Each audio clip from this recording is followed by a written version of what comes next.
Sleep, a fundamental part of life, but often overlooked at how important it is and how it can really contribute to your overall health and well-being. Lack of quality sleep really can impact your day-to-day life. It affects how we feel emotionally, physically, and mentally.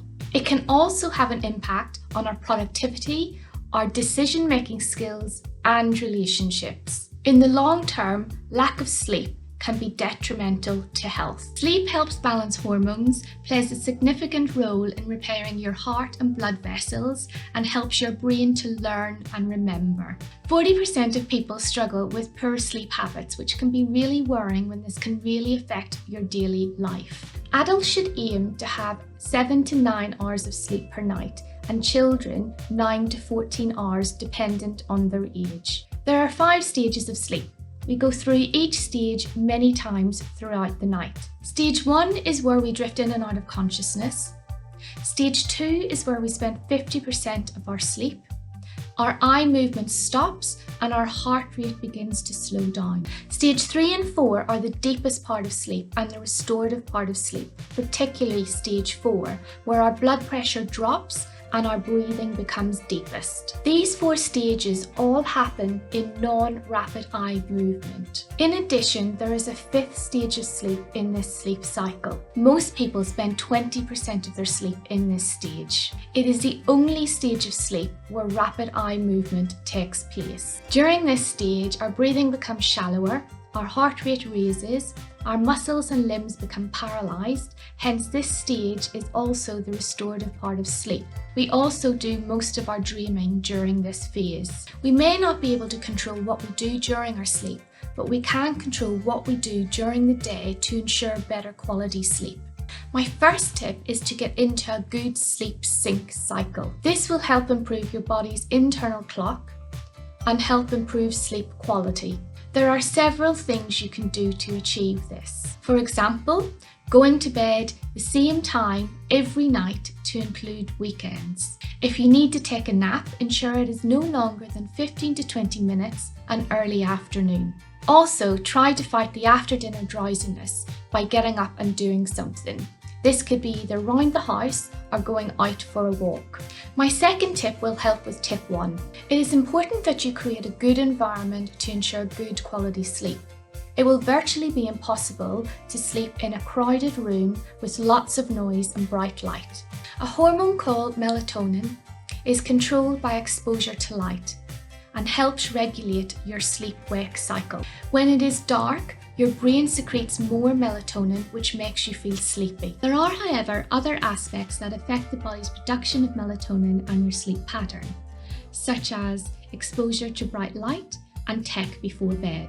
It is a good idea to ensure you have access to bright light during the day and during work, and vice versa in the evening before you go to bed. So tip 2 is to make your sleep environment a dark and comfy one with no distractions. Using blackout curtains will help.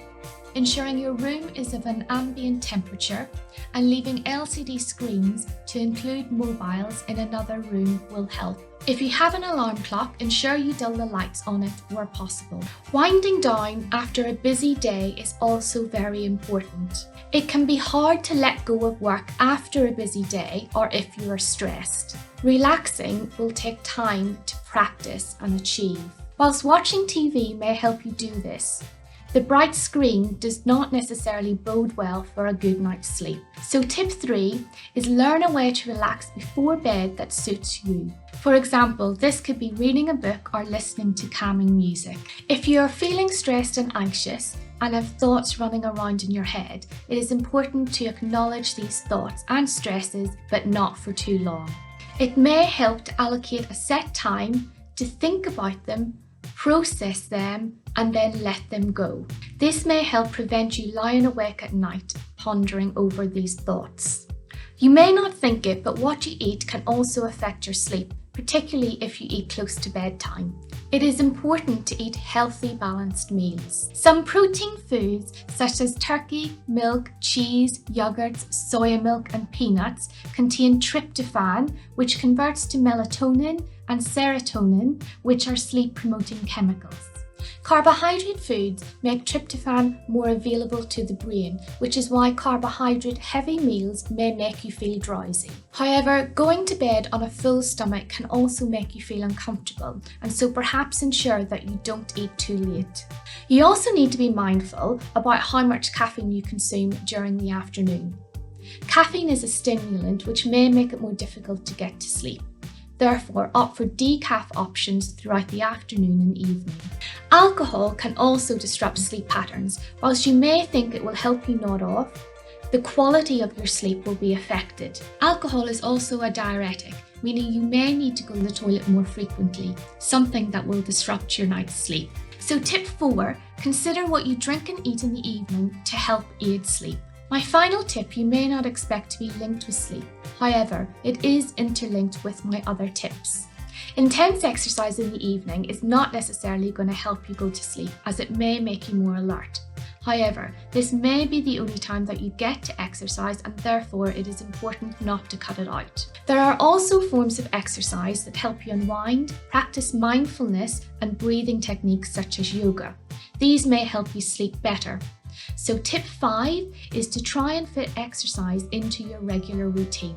To ensure you don't find yourself in a bad sleep-wake cycle, avoid bright lights at night, eat a varied and healthy balanced diet to curb the sugar cravings, and exercise regularly to reduce stress. For more information on sleep and how it can benefit you, check out my webinar on the We Are ESS YouTube channel.